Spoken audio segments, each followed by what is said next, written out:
Hello students and once again welcome back to Gyan Adda. This is Shefali Mishra. आज हम discussion करने वाले हैं थियोरीज ऑफ एंटरप्रेन्योरशिप के ऊपर में and need for achievement theory पे हमारा मेन फोकस एंड एम्फेसाइज रहेगा। इसके पहले already I have discussed 13th lecture of unit 1। This is continuation part 14 पे हम आ चुके हैं एंड इसके पहले आई थिंक 4 to 5 थियोरीज मैं डिस्कस कर चुकी हूँ, जिसमें economic theory, innovation theory, uncertainty, risk bearing theory and so many other theories जो इसके पहले हम लोग डिस्कशन कर चुके हैं। लिंक मैं उसका डिस्क्रिप्शन में दे दूंगी डायरेक्ट प्लेलिस्ट का, तो आप ज्ञान अड्डा की प्लेलिस्ट में भी चले जाओगे तो वेल एंड गुड है। वहाँ से आपको सारी वीडियोस सीक्वेंस में मिल जाएंगी। यूनिट 4 ऑलरेडी मैं कवर कर चुकी हूँ, जीएसटी की भी वीडियोस पड़ी हुई हैं, मैनेजमेंट एंड कॉमर्स से रिलेटेड बहुत सारी वीडियोस आपको प्लेलिस्ट में मिल जाएंगी। So it's better if you would visit the playlist section of ज्ञान अड्डा। So guys without any further do आज के टॉपिक पे हम लोग डिस्कशन करते हैं। हमारा टॉपिक है need for achievement theory. Okay, so this theory was developed by David C McClelland. ये थियोरी मैकक्लेनन DC कहीं कहीं आपको लिखा हुआ मिल जाएगा या सिर्फ मैकक्लेनन लिखा हुआ मिल जाएगा। तो इस थियोरी के प्रोपाउंडर जो या डेवलप करा है इस थियोरी के बारे में जो कंसेप्ट दिया है वो मैकक्लेनन ने दिया हुआ है। मैकक्लेनन ने इस थियोरी को कहीं ना कहीं इकोनॉमिक ग्रोथ से रिलेट करके शो किया है इसमें। एंड जितने भी फैक्टर्स होते हैं वो फैक्टर्स, चाहे फैक्टर्स ऑफ प्रोडक्शन या 4 बेसिकली फैक्टर्स ऑफ प्रोडक्शन, वो कहीं ना कहीं आपकी इकोनॉमिकल कंडीशन को या ग्रोथ को डेवलप करने के लिए इन्फ्लुएंस करते हैं। सो मैकक्लेनन ने considered himself with economic growth and the factors that influence it. So वो सारे फैक्टर्स जो कि किसी भी कंट्री के या किसी भी बिजनेस के, एंटरप्राइज के इकोनॉमिक ग्रोथ को डेवलप करने में हेल्प करते हैं, उनका बेसिक जो कंसर्न था इस थियोरी के ऊपर में उन्हीं चीज़ों के ऊपर में था। उनके कॉन्टेक्स्ट में, मतलब कि उनके अकॉर्डिंग उन्होंने कहा कि कुछ इंटरनल फैक्टर्स होते हैं जो कि किसी भी एंटरप्राइज के इकोनॉमिक ग्रोथ में या डेवलपमेंट में रोल प्ले करते हैं। वो इंटरनल फैक्टर्स कौन कौन से होते हैं? जैसे उन्होंने बोला कि ह्यूमन की कुछ वैल्यूज़ होती हैं अपनी, या उनके अंदर का कुछ मोटिव होता है जो उनको नई अपॉर्चुनिटीज़ को एक्सप्लॉइट करने के लिए उनको वो फोर्स करता है या ड्राइव करता है। मतलब उनके अंदर एक तरीके की प्रेरणा या उत्तेजना पैदा करता है और वो काफ़ी फेवरेबल तरीके से, फेवरेबल कंडीशन में फेवरेबल ट्रेड कर पाते हैं, फेवरेबल व्यापार कर पाते हैं। तो अगर ह्यूमन की वैल्यूज़, मतलब इंसान के अंदर में जब कोई भी चीज़ करने की इच्छा जब ज़्यादा डेवलप होने लगती है तो वो बहुत सारी अपॉर्चुनिटीज़ को, अवसर को वो खोजने लगता है, वो एक्सप्लोर करने लगता है। तो उनका मेन जो पॉइंट था वो इंटरनल फैक्टर्स के ऊपर में काफ़ी उन्होंने फोकस किया हुआ है या एम्फेसाइज़ किया हुआ है। कह लें, एम्फेसाइज़ कहना ज़्यादा ऑप्ट होगा कि ये कुछ ऐसे फैक्टर्स हैं जो कि इकोनॉमिक ग्रोथ के या एंटरप्रेन्योरल ग्रोथ के लिए काफ़ी इंपॉर्टेंट होते हैं। इसी वजह से उन्होंने इनोवेटिव कैरेक्टरिस्टिक्स ऑफ एंटरप्रेन्योर, मतलब उन्होंने बोला कि जो भी उद्यमशीलता होती है उसका जो सबसे महत्वपूर्ण विशेषता होती है वो होता है इनोवेटिव नेचर। इनोवेटिव मतलब कि नव परिवर्तन जो गुण होता है वो काफ़ी एक महत्वपूर्ण रोल प्ले करता है या महत्वपूर्ण गुण होता है, विशेषता होती है उद्यमशीलता के रोल के लिए। तो entrepreneur is considered with the need of achievement, मतलब कि किसी चीज़ की अचीवमेंट की नीड कितनी है, कितनी आवश्यकता है आपको किसी भी चीज़ को प्राप्त करने की। तो इनकी जो थ्योरी थी वो नीड ऑफ अचीवमेंट वो यही थी कि कोई भी जो ह्यूमन है वो कितना वैल्यू देता है उस अचीवमेंट को पाने के लिए या एंटरप्रेन्योरियल सक्सेस को पाने के लिए, या उसका जो मोटिव है, मतलब उसका जो उद्देश्य है, जो लक्ष्य है, वो कहीं ना कहीं लीड करता है किसी भी मैन को, किसी भी व्यक्ति को कि वो अपॉर्चुनिटीज़ को एक्सप्लॉइट कर सके या एक्सप्लोर कर सके। आगे उन्होंने अपनी थ्योरी में बोला है कि जो एंड अचीवमेंट का मतलब जो नीड ऑफ अचीवमेंट होता है, किसी को किसी चीज़ को प्राप्त करने का जो एक ज़रूरत होती है, मतलब ये आपकी एक तरीके से मोटिव हो जाए या आप ज़िंदगी में आपका सक्सेस पाना एक मोटिव ही अगर हो जाए तो आपका ये जो फैक्टर है, इंटरनल फैक्टर, अंदर से आपको इतना ज़्यादा प्रेरित करेगा ना सक्सेस को पाने के लिए या काम करने के लिए, अपने पैशन के लिए काम करने के लिए, कि आप कभी थकोगे नहीं। यही बात उन्होंने बोला है कि जो नीड ऑफ अचीवमेंट होता है, मतलब किसी के अंदर में जो ये एक अचीवमेंट का जो एक ज़रूरत पैदा हो जाती है कि मुझे ये चीज़ प्राप्त करना है, मुझे ये चीज़ पाना ही पाना है, ये गोल मुझे अपना कंप्लीट करना ही करना है, इसको मुझे एकम्प्लिश करना ही करना है। तो जब आपको जो डिज़ायर होता है, मतलब इसको आगे पढ़ते हैं, ए डिज़ायर टू डू वेल, एक आपके अंदर में एक ऐसा डिज़ायर, एक ऐसी इच्छा जो आप किसी चीज़ को एकदम अच्छे तरीके से करना चाहते हो, not so much for the sake of social recognition और प्रेस्टीज, इसलिए नहीं कि आपको समाज में बहुत सम्मान मिले, रिकग्निशन, पहचाने लोग या प्रेस्टीज आपको मिले, but for the sake of inner feeling of personal accomplishment. But इसके लिए, क्योंकि आप जब इस चीज़ को करते हो, मतलब आपको जब सक्सेस मिलती है, जब आप कुछ सोसाइटी को देते हो, तो आपको इंटरनली हैप्पीनेस मिलती है, या आपका पर्सनल बोल सकते हो एक गोल या पर्सनल एक जो डिज़ायर है वो जब अकम्प्लिश होता है, जब वो कंप्लीट होता है, जब वो पूरा होता है, तो आपकी जो इनर फीलिंग है ना वो स्ट्रांग होती है, उसको अच्छा लगता है।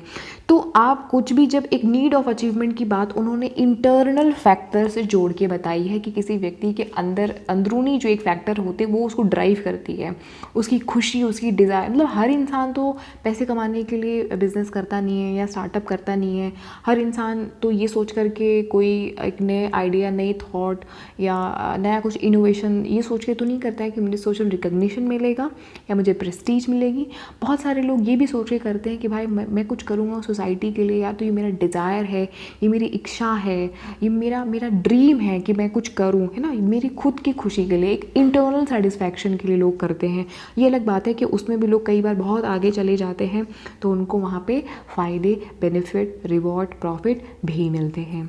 ठीक है, आगे इनकी थ्योरी में क्या है कि it is the motive of an achievement, मतलब need of achievement and guides the action of entrepreneur, कि मतलब कितना ज़्यादा आपको अपनी अचीवमेंट को प्राप्त करने के लिए एक ज़रूरत महसूस होती है, वो मोटिव कहीं ना कहीं आपको गाइड करता है कि आप हर एक एक्शन करो, आप चलते रहो, आप रुको नहीं, आप मतलब आप एकदम सारे एक्शन, सारे क्रियाएं, सारे फंक्शंस आपके होते रहते हैं किसी भी उद्यमी के।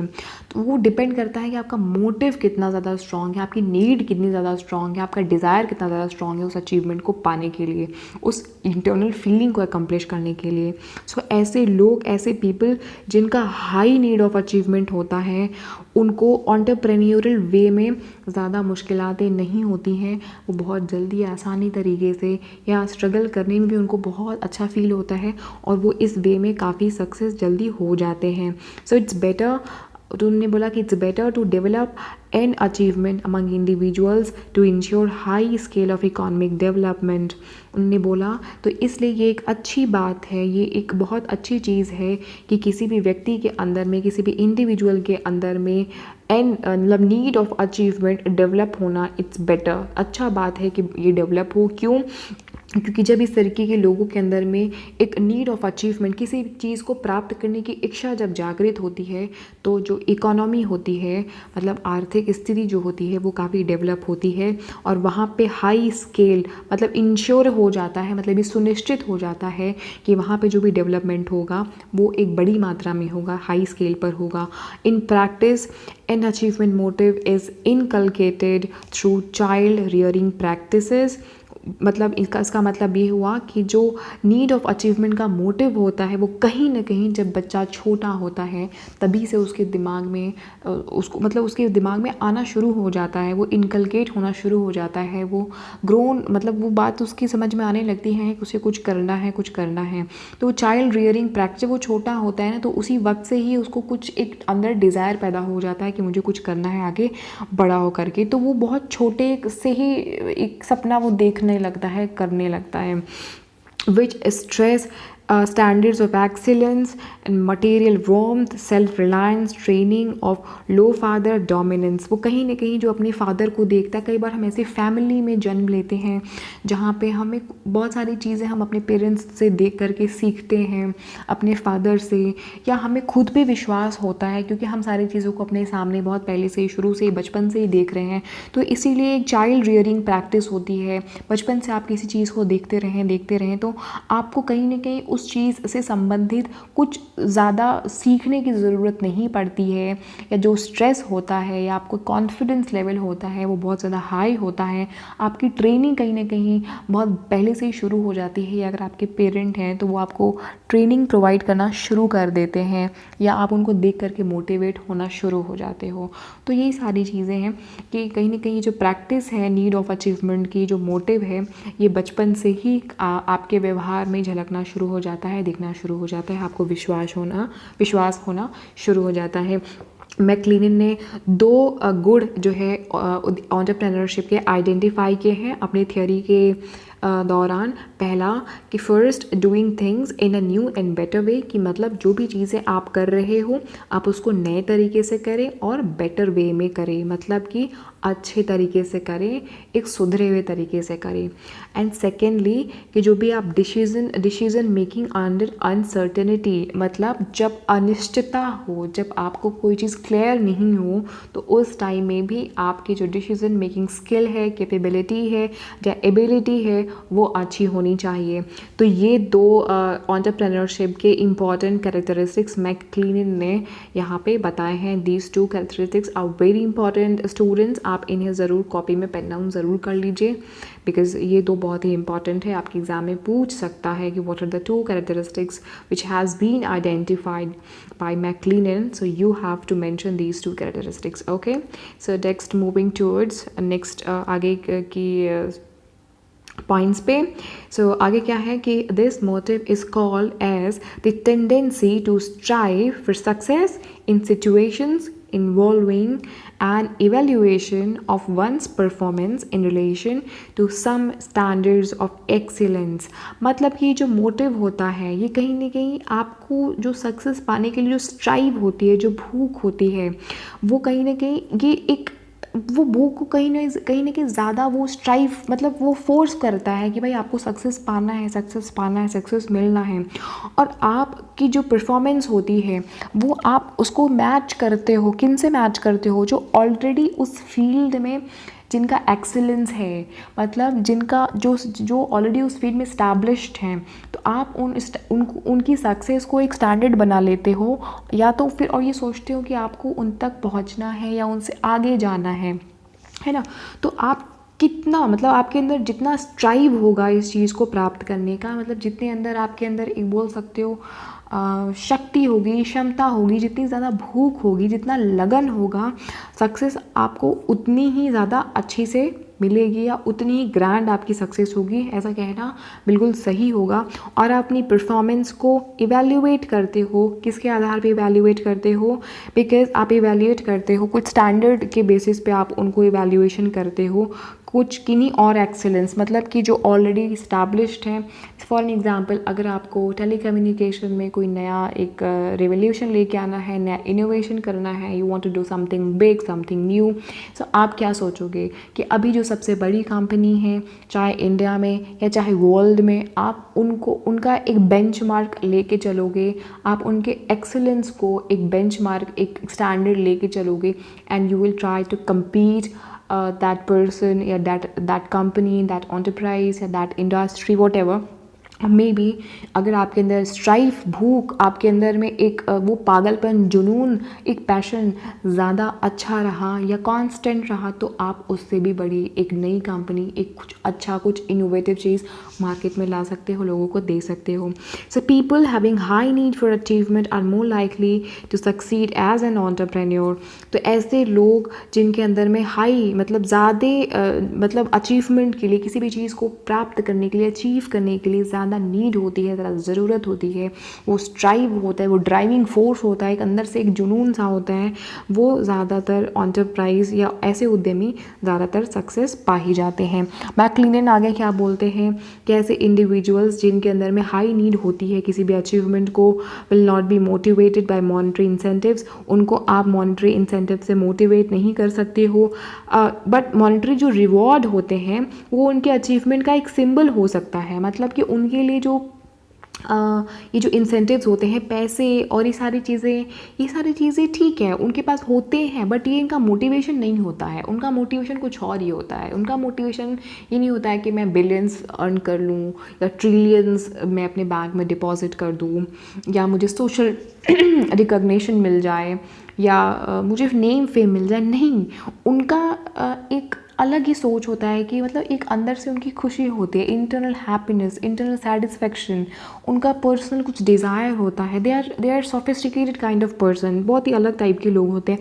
हालांकि हम उनके पास पैसे बहुत होते हैं, है ना, लेकिन वो उनका मोटिवेशन नहीं होता। बट उन पैसों से हम ये बोल सकते हैं कि वो एक तरीके का सिंबल है जिससे कि सोसाइटी के लोग ये मान सकते हैं कि भाई ये आदमी, ये बंदा अचीवमेंट के उस लेवल पे पहुंच चुका है। बट वो उस पर्टिकुलर पर्सन का मोटिवेशन नहीं हो सकता। हम जैसे लोग, ये सोसाइटी में जैसे लोग हैं, हम लोगों को कैसे पता चलेगा कि ये बंदा बहुत बड़ा है या इसने कुछ किया? जितना ज़्यादा उसके पास वेल्थ होगा, जितना ज़्यादा वो स्टैब्लिश्ड होगा, जितना ज़्यादा नेम एंड फेम होगा, जितना ज़्यादा चीज़ें उसके पास में होंगी, तभी तो हम ये बोल पाएंगे ना कि वो सक्सेसफुल है कि नहीं है। बट उसके लिए सक्सेसफुल का पैरामीटर या सक्सेस का पैरामीटर्स वो सब नहीं होगा, कुछ और ही होगा। उसकी खुद की खुशी, उसका खुद का जो एक किक करता है ना एक इंसान का अंदर से बात, वो वाली चीज़ है ना। नेक्स्ट इसमें क्या है, similarly they are not interested much for social recognition और prestige but their ultimate goal is personal accomplishment. यही सेम चीज़ मैंने बोला, उनका अल्टीमेट जो गोल होता है वो पर्सनल अकम्पलिशमेंट होता है, प्रेस्टीज नहीं होता, सोशल रिकॉग्निशन नहीं होता। मैक्लिनन ने सजेस्ट किया कि in order to raise the level of achievement motivation, parents should set high standards for their children। McLennan आगे अपनी थियोरी में बोलते हैं, सजेशन देते हैं कि ऐसे लोग जो चाहते हैं कि उनके जो बच्चे हैं उनके लाइफ में हाई लेवल ऑफ अचीवमेंट हो, मतलब किसी भी चीज़ को पाने की जो इच्छा है वो ज़्यादा हो या डेवलप हो या बड़ी हो, तो उनको बचपन से ही अपने बच्चों को उस हिसाब से मोटिवेट करना चाहिए और उनकी सोच, उनके ड्रीम उनको बहुत बड़े बड़े दिखाने चाहिए। उनके जो स्टैंडर्ड्स हैं उनको बहुत हाई रखना चाहिए। उनको हमेशा एक बड़ा बोल सकते हो कि बड़ा सोच, बड़े लोगों के बारे में, या मतलब ऐसी चीज़ उनको बताओ कि वो दूर तक सोच सके। उनका दिमाग छोटे ही चीज़ों में ना, मतलब जो बच्चा हज़ारों या लाखों में ही परेशान है, वो क्या ही करोड़ों अरबों और खरबों के सपने दिखा पाएगा या देख पाएगा। तो बच्चों के सामने इतना ज़्यादा खरबों और बड़े बड़े सपने, ड्रीम्स या स्टैंडर्ड्स जैसे बड़े बड़े चीज़ों के बारे में बात करो कि वो आगे चल के, मतलब मैं एग्जांपल दे रही हूँ, है ना, कि वो आगे चल के और कुछ बड़ा कर पाए और कुछ अच्छा वो कर पाए। तो बचपन से ही कहीं ना कहीं इसकी नर्चरिंग इंपॉर्टेंट होती है। अब मैक्लिनन ने ये कितनी अच्छी बात बोली, ये थ्योरी पढ़ के तो कितना ही अच्छा, मतलब बहुत अच्छा फील हुआ इस थ्योरी को हमने जब पढ़ा तो। बट इसका एक क्रिटिक्स भी सामने आया, आलोचना हुई। रिसर्चर ने ये बोला कि जो साइकोलॉजिकल रूट है आपकी थ्योरी की वो बिल्कुल भी रिवील नहीं होती, स्पष्ट नहीं होती। आपने भी अपनी थ्योरी में हाई अचीवमेंट ओरिएंटेशन के बारे में बताया हुआ है, और जो किसी भी एंटरप्रेन्योर की जो सक्सेस होती है वो हाई अचीवमेंट ओरिएंटेशन के ऊपर में होती है। ये एक साइकोलॉजिकल रूट है, मतलब कुछ ऐसे लोग भाई जिनकी ये धारणा ना हो कि भाई मुझे कुछ जीवन में प्राप्त ही करना है, कुछ बड़ा डिज़ायर करना ही है ना, तो क्या वो लोग एंटरप्रेन्योर नहीं बन सकते, है ना, वो भी तो एंटरप्रेन्योर बन सकते हैं। तो ये एक साइकोलॉजिकल बात है, ये एक मतलब मानसिक लेवल पे ये एक बात है। तो इस आधार पे उनकी थोड़ी सी आलोचना हुई। आगे उन्होंने बोला कि जो आपका थ्योरी है, but the empirical tool of concept, empirical का मतलब क्या होता है, अनुभव। Okay, so concepts used by MacLaren are found to be highly suspect, and one wonders how many of the individuals who are judged to have high need of achievement could succeed in utilizing it in practice in the present day in developing countries unless strengthened by other reinforcing circumstances। उन्होंने बोला कि भाई मैक्लिनन जी आपने जो अपनी theory में बोला कि ऐसे लोग जिनकी हाई अचीवमेंट होती है, मतलब हाई नीड ऑफ अचीवमेंट होती है, उनको सक्सेस मिल जाती है, बट हमें शक है, मतलब हम सस्पेक्टेड हैं, हमें शक है और हमें आश्चर्य भी होता है। मैक्लिनन जी ये बताइए कि ऐसे कितने सारे इंडिविजुअल्स हैं, how many individuals are there, जो कि जिनके पास में हाई नीड ऑफ अचीवमेंट है, मतलब जिनके पास में कुछ करने का जुनून तो है, बट बहुत सारे जो डेवलपिंग कंट्रीज़ जैसे इंडिया, पाकिस्तान या नेबरिंग जो कंट्रीज़ हैं, नेपाल, तो कितनी सारे ऐसी डेवलपिंग कंट्रीज़ हैं जहाँ पे हाई नीड ऑफ अचीवमेंट, मतलब कुछ पाने की, कुछ करने की क्षमता, जुनून होने के बाद भी कितने सारे ऐसे लोग हैं जो इस चीज़ को कर पाते हैं, एंटरप्रेन्योर बन पाते हैं या इनोवेटर बन पाते हैं। तो सिर्फ हाई नीड ऑफ अचीवमेंट होना ही ज़रूरी नहीं है, बहुत सारे और भी सर्कमस्टेंसेस होते हैं या री-इन्फोर्सिंग एलिमेंट्स होते हैं जो कि आपका होना बहुत ज़रूरी है, और वो ही उन्हीं की ताकत होती है तो ही आप कुछ कर पाते हैं। बिकॉज़ ये सारे जो डेवलपिंग कंट्रीज़ हैं उनका एग्जांपल उन्होंने दिया कि जो भी आपका ड्रीम है, जो भी आपका हाई नीड ऑफ अचीवमेंट है, इनको कहीं ना कहीं स्ट्रेंथ एंड ताकत मिलती है किन से? अदर री इन्फोर्सिंग सर्कमस्टांसेस से। मतलब अदर जो भी आपकी स्थिति है, सर्कमस्टांसेस मानी स्थिति परिस्थिति, जो अदर स्थिति परिस्थिति है उनका भी प्रभाव बहुत ज़्यादा पड़ता है आपकी हाई नीड ऑफ अचीवमेंट में ना। आपका जो मार्केट है वो आपके फेवर में होना चाहिए, आपके घर के लोग या आपका आसपास का माहौल, आपके पास में फिनेंस होना चाहिए, आप इन्वेस्टमेंट कर सको, है ना। बहुत सारे फैक्टर्स उसमें होते हैं, अदर बहुत सारे सर्कमस्टांसेस, सिचुएशंस होती हैं जो कि इन्फ्लुएंस्ड होती हैं कहीं ना कहीं इस चीज़ से। एट द सेम टाइम उन्होंने क्या बोला कि empirical investigation also needs the following. मतलब एम्पेरिकल इन्वेस्टिगेशन में ये सारी चीज़ें इंपॉर्टेंट होती हैं। एम्पेरिकल इन्वेस्टिगेशन मतलब कि अनुभव के आधार पे investigation. It is necessary to create a climate. वही मैंने आपको बोला कि एक ऐसा क्लाइमेट को क्रिएट करना काफ़ी इंपॉर्टेंट है जहाँ पे जो चिल्ड्रन हैं, जो बच्चे हैं, to enable the children to grow to become individual with a high need of achievement. की मतलब कि चाहे आप ऐसे स्कूल, संस्थान या जो पेरेंट हैं वो अपने बच्चों को छोटे से ही, जब वो छोटी उम्र में है तब से ही उनको बड़े सपने दिखाना शुरू कर दें और उनके अंदर में high level of need of achievement को वो डेवलप करना शुरू कर दें, है ना। तो ये काफ़ी ज़रूरी है एक ऐसा इन्वायरमेंट क्रिएट करना या ऐसा क्लाइमेट को क्रिएट करना।